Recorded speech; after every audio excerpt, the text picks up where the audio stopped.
I get this water and make sure my voice is clear, you know what I'm saying?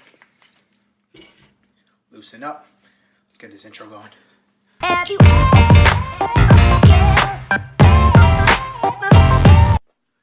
What's up, YouTube? Welcome back to my channel. Once again, I'm Ramy B. If you're a returning subscriber, thank you very much. Thank you for the love and support. I really do appreciate you returning. If this is your first time, number one, you kind of lame for not subscribing already. And number two, make sure you do. I think there's a picture of me here, or it's here. It's in one of these two corners, so make sure you click it. Or if you can't find it, definitely down below is the subscribe button, so make sure you click that. I'm trying to get to 100 subscribers by the end of April, so please help me out in that process. What I'm going to be showing you is how I meal prep for the week. Generally, I like to meal prep for 4 days, so Monday through Thursday. Fridays, I usually spend eating out, and then the weekend, since I have time, I cook other things like pasta, steak, whatever I really feel like eating at the time. Maybe in the future I'll show you a video of the meals I make on the weekend, but for now you're getting a meal prepping video. If while you're watching you have any tips or suggestions, please leave them in the comments below. I'm definitely open to reading different ways that I can improve upon my meal making. So without further ado, let's get started. So you start out by thawing out the chicken, letting it get to room temperature and washing it. I like to use Dawn dish. No, I'm joking. I don't use any dish detergent. I just use warm water.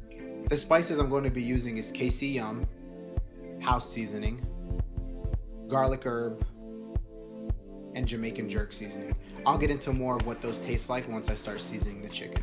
What I like to use is chicken breast tenderloins because they are a lot thinner and they're easier to cook. I think they cook more evenly than traditional chicken breasts, which are a lot thicker. I'm getting my situation set up. I'm going to be seasoning 2 chicken breasts per seasoning type because I have 8. The first one is going to be garlic herb. It gives you like a really strong garlicky taste, and I think it has oregano in it. I mean, that's really what it tastes like, just really garlicky. Really enjoy that one.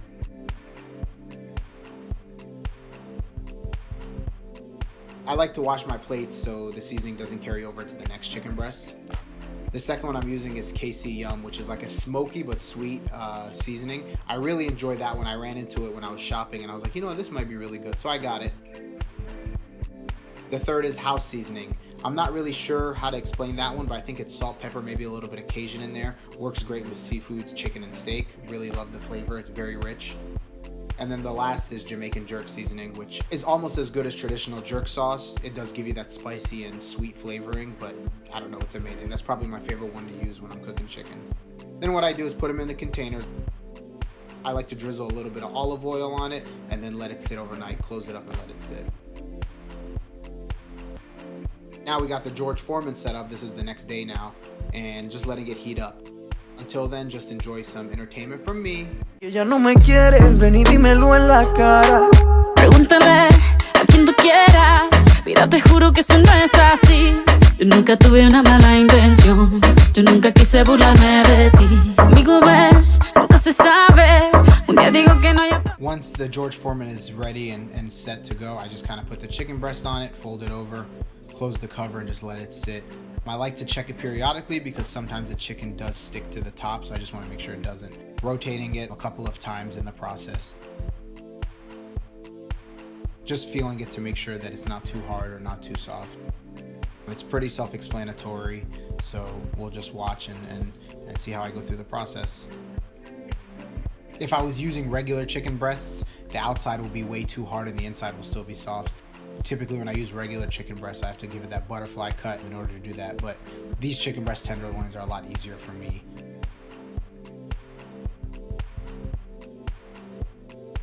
Rotating them as usual, making sure, you know, it's cooking evenly. I think the bottom ends up cooking a lot more than the top. That's what I've noticed while I'm using it for some reason, so I try to rotate them frequently.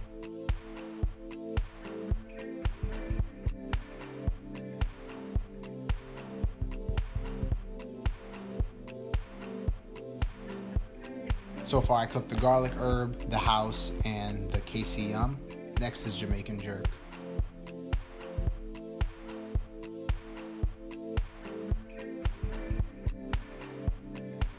This one really does stick to the top. Like, see, the chicken's already trying to escape from the top.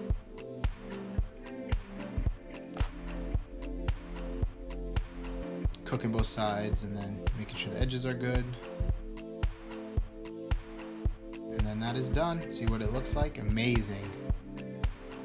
So now to prepare my rice. Very simple, I just take the measuring cup and fill it up to about 1 cup of rice. I find that should generally be good enough to last me a week. I put the rice in the sifter and then I soak it in water. I like to make sure the water is as clear as possible.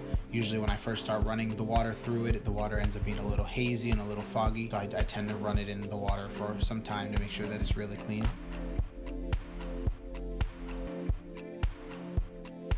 And then what I like to do is take the pot, put a little bit of butter. Well, I like to be a little generous with the butter, probably a spoon of butter.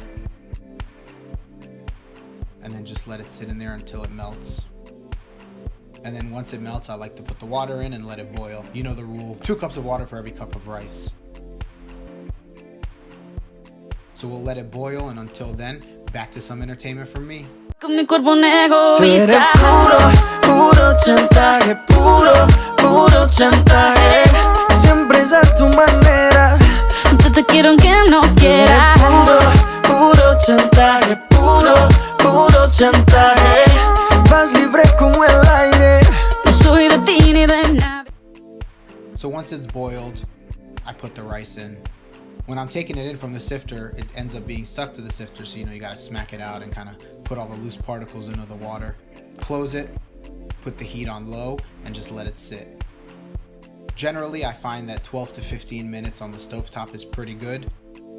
After about 12 minutes, I come back and make sure that all the water has been absorbed by the rice. Usually 12 to 15 minutes is more than enough, so I come back, check it, mix around the rice, make sure there's no water. It looks like it's pretty dried for the most part. So, you know, I'm just patting it down because I like the aesthetics of it. I like the way that it looked.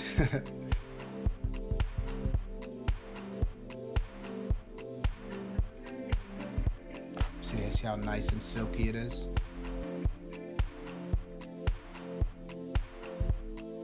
Your meal is done and then you can celebrate. No soy de ti ni de nadie. Nadie. Nadie.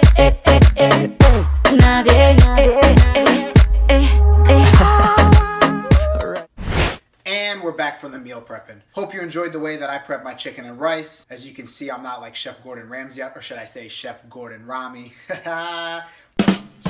Once again, if you have any tips or suggestions or just comments in general, drop them down below. Definitely open to reading them and seeing how I can improve in my meal prepping. But for now, I'm alive, so that means the food is good enough, right? So thank you for tuning into my video. Make sure you're subscribed, thumbs up the video down below. And once again, thank you for all the love and support. But until next time, I'm out.